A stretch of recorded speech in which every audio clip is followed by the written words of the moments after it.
बम धमाके थे ये किस लिए हो रहे थे? ये जो जिहाद चल रहा था पाकिस्तान से, ये पूरे देश को खा रहा था। अब मुझे बताइए, पिछले 5 साल से आपने कोई सुना कि भारत के अंदर कहीं बम धमाका हुआ?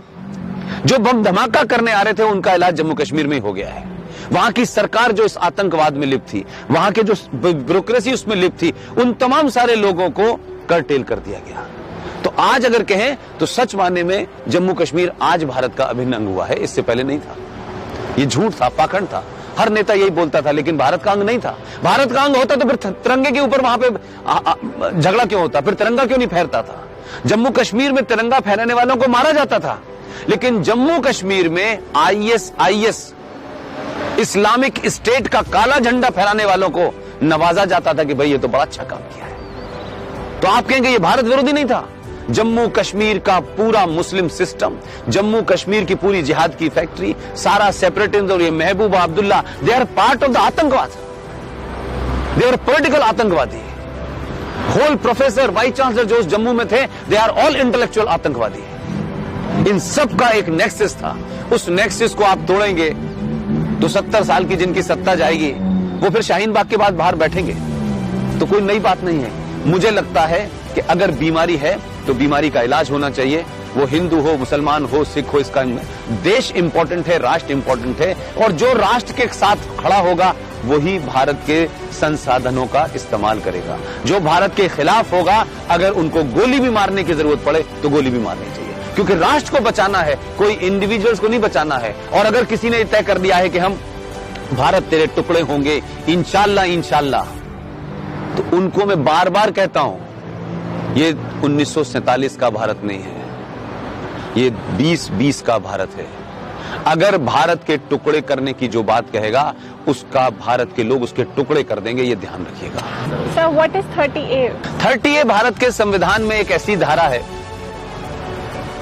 ये धारा ये कहती है कि हिंदू अपने धर्म की शिक्षा नहीं दे सकता, अपने कॉलेज में नहीं दे सकता, प्राइवेट कॉलेज में नहीं दे सकता, इसके लिए कॉलेज नहीं बना सकता, और जो सरकार के जो कॉलेजेस हैं उसमें नहीं दी जा सकती।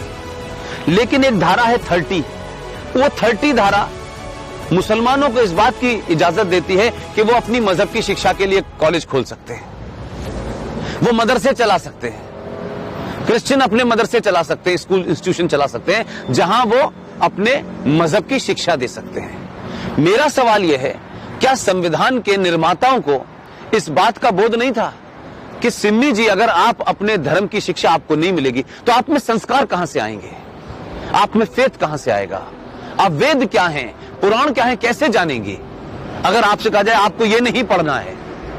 और भारत में एक ऐसी सिविलाइजेशन जिसके 5000 साल का जो रिटन डॉक्यूमेंटेशन है, उसमें भारत का कोई भी आप दौर देख लें, कभी भारत की सनातन संस्कृति के मानने वालों ने दुनिया के किसी देश पे हमला नहीं किया।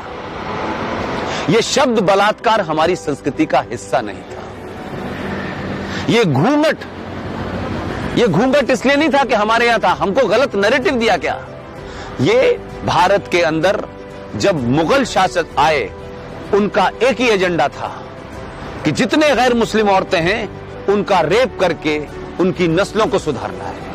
ये बलात्कार शब्द हमारे साहित्य का हिस्सा नहीं था, ये तलाक शब्द हमारे साहित्य का हिस्सा नहीं था। हमारी परंपरा और संस्कृति में 7 फेरे जीवन भर के लिए जाते हैं। इस्लाम में शादी is a contract between 2 people, it's a business. आपने शादी मुझसे की और शादी करने के कुछ दिन के बाद आपको लगा कि मैं रहना नहीं चाहती, तो बिजनेस कॉन्ट्रैक्ट है, आपने कॉन्ट्रैक्ट कैंसिल कर दिया। तो आर्टिकल 30A भारत के संविधान से हटना चाहिए।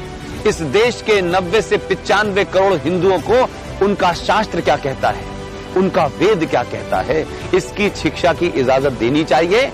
और मंदिरों के ऊपर जो हिंदू पैसा चढ़ाते हैं, यह भी एक लॉ है जो नहीं पता देश को। भारत के जितने भी मंदिर हैं उस पे जो पैसा चढ़ता है वो सरकार के खजाने में चला जाता है।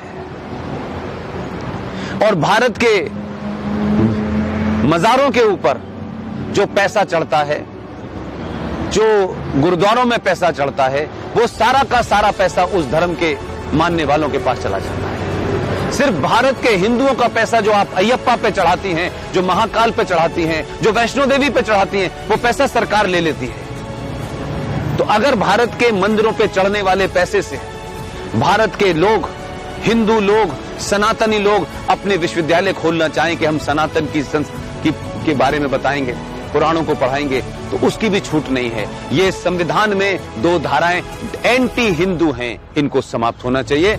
और मैंने कल भी घोषणा की है कि अगले 2 साल में इसके खिलाफ भी मैं। सर, आश्चर्यजनक बात यह है कि अभी 2 दिन पहले मैंने ऑक्सफोर्ड और स्टैनफोर्ड यूनिवर्सिटी से आए एक रूल के बारे में पढ़ा, जिसके तहत वो महाभारत और रामायण वहाँ के स्टूडेंट्स को पढ़ाने के ऊपर काम कर रहे हैं। उनको सेकुलरिज्म की जरूरत नहीं है ना, उनका सेकुलरिज्म खतरे में नहीं आएगा ना।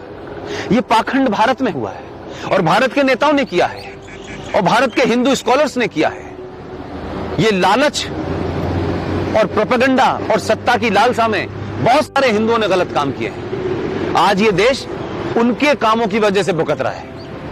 आपको सत्ता चाहिए थी, सत्ता पे जाते, लेकिन आपने सारा काम एंटी हिंदू, इस देश में जितना एंटी हिंदू काम हुआ है वो किसी ने नहीं किया। किसी ने नहीं कहा कि किसी हिंदू की नाजायज मांग मांगो। आज भी ये देश मेजोरिटी में है, हिंदू मेजोरिटी में। आज भी उस मेजोरिटी देश में होने के बाद 150 साल के बाद आपने राम मंदिर के फैसले के लिए कोर्ट का इंतजार किया, और कोर्ट अगर फैसला दूसरी तरफ देती तो भी देश मानता। हम तो इतनी मेजोरिटी में होने के बाद हमने बामियान की तरह मूर्ति नहीं गिराई। हमने जब पाकिस्तान के अंदर 23.5% माइनॉरिटी थी, आज 1.5% रह गई। हमारे देश में माइनॉरिटी 3.5 करोड़ थी, आज 33 करोड़ है। हमारे देश में माइनॉरिटी का आदमी राष्ट्रपति भी बनता है, 4 राष्ट्रपति बने, उपराष्ट्रपति बने, चीफ जस्टिस बनाए, हॉकी का कप्तान बनाए, क्रिकेट का कप्तान बनाए। कौन सा ऐसा जगह है जहां नहीं है? एपीजे अब्दुल कलाम ने इस देश की मिसाइल बनाई है। हमारे यहां बिस्मिल्लाह खां भी पैदा हुए हैं। लेकिन भारत के समाज में को यह समझना चाहिए कि हिंदुओं की सोबत और हिंदुओं की संस्कृति में एपीजे अब्दुल कलाम पैदा होते हैं। और कुरान पढ़ के, जिहाद पढ़ के जो पैदा होते हैं, या तो वो अफजल गुरु बनते हैं या याकूब मेनन बनते हैं। मुसलमानों को तय करना है कि वो याकूब मेनन के जनाजे में जाएंगे या एपीजे अब्दुल कलाम के जनाजे में जाएंगे। दोनों की एक ही दिन मौत हुई। एपीजे अब्दुल कलाम के जनाजे में 50 मुसलमान नहीं गए, लेकिन याकूब मेनन जो 1993 के मुंबई बम ब्लास्ट का मास्टरमाइंड था, जिसमें 300 हिंदू मारे गए थे, उसमें 5 लाख मुसलमान गए। तो साफ है कि आप किधर जाना चाहते हैं। अच्छा सर,